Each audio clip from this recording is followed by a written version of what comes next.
take you back to a specific moment. It's May 11th, 1997. Okay. We're in New York City, the Equitable Center. The room is, it's packed, cameras are flashing, but the silence is just heavy. It's almost suffocating. And at a chessboard is Garry Kasparov. And let's just set the stakes here. In 1997, Kasparov isn't just a chess player. He's, a global icon of intellect. He's everything. He hadn't lost a match in 15 years. He was the Mount Everest of human cognition. The idea that a machine, basically a glorified calculator, could outthink him was considered, well, impossible by many, or at least decades away. Exactly. He was the barrier, the one that machines just weren't supposed to be able to cross. But on this day, in the sixth and final game of the match, something unbelievable happens. Kasparov, the beast of Baku, stands up after just 19 moves, and he walks away. He resigned. He resigns. A machine has won. It was a watershed moment. Yeah. It was a moment where the line between human intuition and pure machine calculation really started to blur. But looking at the research we've pulled together for this deep dive, this was never just about a board game, was it? Not at all. This deep dive isn't really about the chess moves. It's about the psychology of human versus machine. It's about the sheer, massive technological leap that was required to make a computer think, or at least appear to think like a grandmaster. Right. And honestly, it's about how fragile human confidence can be when you're faced with something you just don't understand. And the drama behind the scenes is incredible. We've got accusations of cheating, intense corporate secrecy, paranoia. And a computer bug. A bug that might have accidentally changed the course of history. That bug is arguably the most important move of the entire match, and it wasn't even a real move. We are definitely going to unpack that. But first, we have to go back to the beginning. Because Deep Blue didn't just appear out of nowhere in an IBM lab. No, it started with a doctoral student at Carnegie Mellon named Feng Xiongku. Who had a fantastic nickname, the Crazy Bird. Kusu is really the protagonist of the engineering side of this story. In the mid-'80s, while everyone else is doing normal computer projects, he becomes obsessed, truly obsessed, with building a chess machine. It started as chip test, then became deep thought. Exactly. I was reading about that time in Hugh's book, Behind Deep Blue, and the level of obsession is actually kind of terrifying. Oh, it is. There's this one anecdote where he's driving back from a chip plant with a new batch of custom chips. A car pulls out right in front of him, and he realizes a crash is inevitable. And most people in that split second would think about their lives, right? Or their families. Right. You expect your life flashing before your eyes. But Hugh says his immediate thought was just pure disappointment. He wasn't scared of dying. He was just sad that the chess project would die with him. That is a singular level of focus. Yeah. And you needed that focus because the technology back then, well, it was incredibly manual. It really was.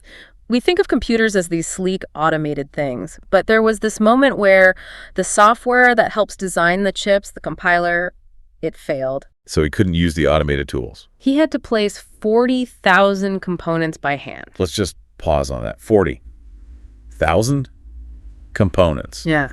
He is physically placing microscopic logic gates one by one for weeks if he places one wrong. The whole thing's dead. He compared it to cleaning your whole house with a toothbrush. And he meant that literally. It just establishes that this wasn't high-tech wizardry. It was grueling manual labor. Eventually, this obsession catches the eye of the big guns. The team gets hired by IBM Research. Right. They move the project to IBM, and the goal becomes very specific. Build a machine to beat the world champion. And they had to rename it, too. Deep Thought was the original name, from Hitchhiker's Guide. But they changed it to Deep Blue, partly as a play on IBM's nickname, Big Blue. But also because, apparently, Deep Thought sounded a little too much like the adult film Deep Throat. And corporate was not thrilled about that association. Classic corporate branding. Okay, let's look under the hood. Because when I think of a computer beating a human at chess, I assume it's just really smart software on a laptop. But that's not what this was. No, not at all. In 1997, you couldn't run this on a standard PC. Deep Blue was a massively parallel system. It was a beast. You had 30 IBM processors acting as the workers. Okay. But the real magic was that these workers controlled 480 custom chess chips. So these were chips designed for one thing and one thing only. Exactly, playing chess. They were hardwired just to generate moves. In the 1997 version, Deep Blue could evaluate 200 million positions per second. 200 million a second. That number is just staggering. It is. But speed isn't everything. You could look at 200 million moves, but if you can't tell which one is good, it's useless. You need an evaluation function. The brain. Basically, the brain that tells the computer, Yeah. this position is good, this one's bad. And this is where the expert part comes in, right? Because the computer doesn't know chess. It doesn't have intuition. It doesn't know anything. It just calculates. So to bridge that gap, the team hired Grandmaster Joel Benjamin. He ran a chess school for the machine. That's a great way to put it. He would play it, find a weakness like maybe the computer didn't understand king safety, and then the engineers would tweak the code to weight that feature higher. So they weren't just coding math. They were coding chess knowledge. Yeah. Translating intuition into if-then statements. Correct. They broke chess down into about 8,000 different features, everything from simple material to complex things like trapped bishops or roast on the 7th rank. So they build this monster, and before the famous 97 match, they actually played Kasparov in 1996 in Philadelphia.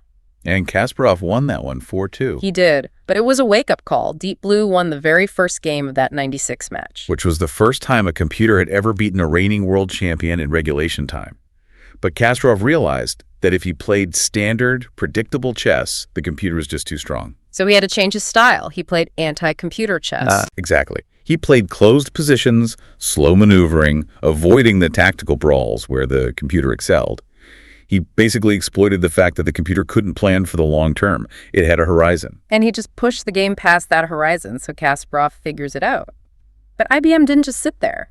Between 96 and 97, they went back to the lab. They doubled the speed with new chips, and they completely overhauled that evaluation function based on what they learned from Kasparov. And there was this weird corporate culture thing I found, this no crowing rule. Yes. It was strict. IBM management told the engineers that if they won, they couldn't gloat. No high fives, no cheering. They had to be respectful. Which seems a little counterintuitive for a company trying to prove its dominance. Well, the irony is the CEO of IBM showed up and basically dismissed the whole thing, saying it was just a match between the world's best player and Garry Kasparov. That is some serious shade. Okay, so we get to 1997, the rematch, New York City. This is where it gets really interesting. This is where it becomes about psychology. And the turning point happens in game 1. Kasparov is winning. He has the machine in a tough spot. And then on move 44, Deep Blue does something weird. It moves a rook to a completely nonsensical square. Right. To a human grandmaster, the move was just garbage. It didn't attack, it didn't defend, it just ruined its own position. And Kasparov is sitting there thinking... Wait, what does it know that I don't? Precisely. Kasparov assumed it was a sign of superior intelligence.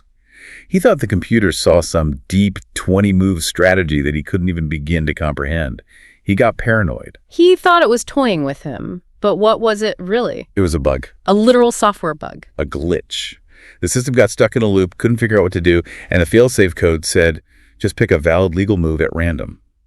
So it did. It threw a dart at the board. That's incredible. The greatest player in history was psyched out by a coding error. And that paranoia carried right over into game 2. This is the most controversial game of the match. Deep Blue played brilliantly, and at one point it refused to take a poisoned pawn. Explain that for our listeners. What's a poisoned pawn? It's a piece that looks free like bait, but if you take it, your position falls apart. It's a trap. And computers in the 90s were greedy. They always took the material. But Deep Blue didn't. It refused, and Kasparov was shocked. He thought a computer can't resist temptation. He started thinking maybe a human was helping it. He did. He was so rattled, he resigned the game thinking his position was lost. But here's the twist. Analysis later showed the final position was a draw. Wait, he resigned a drawn game. He missed a perpetual check. Okay, break that down for me. Basically, he could have forced the computer's king into a loop, moving back and forth forever. In chess, if you repeat the same position 3 times, it's a draw. He could have saved the game. But he was so convinced the computer was a god that he didn't even look for the loophole. He beat himself. He was fighting a ghost that only existed in his own head. And that mental collapse leads us to game 6, the finale. The score is tied. And Kasparov just... he implodes. It was shocking. He chose an opening, the Caro-Kann defense, that he thought computers struggled with. But Deep Blue, on move 8, made a knight sacrifice that just tore his defense apart. And Kasparov resigned in less than 20 moves. He later said, I lost my fighting spirit. The machine broke his will. And immediately the accusations started flying. He accused IBM of cheating. He used this metaphor of the Turk, which is a great historical reference. An 18th century hoax, a chess-playing automaton that actually had a human master hiding inside. Kasparov was implying IBM was doing the same thing, a hand of God. To be fair to him, there were grandmasters in the computer room, right? There were. IBM said they were just observers. But Kasparov was deeply suspicious. He demanded printouts of the computer's logs. He wanted to see its thought process. And IBM refused? They refused, or at least they delayed it. And that lack of transparency just fueled the fire.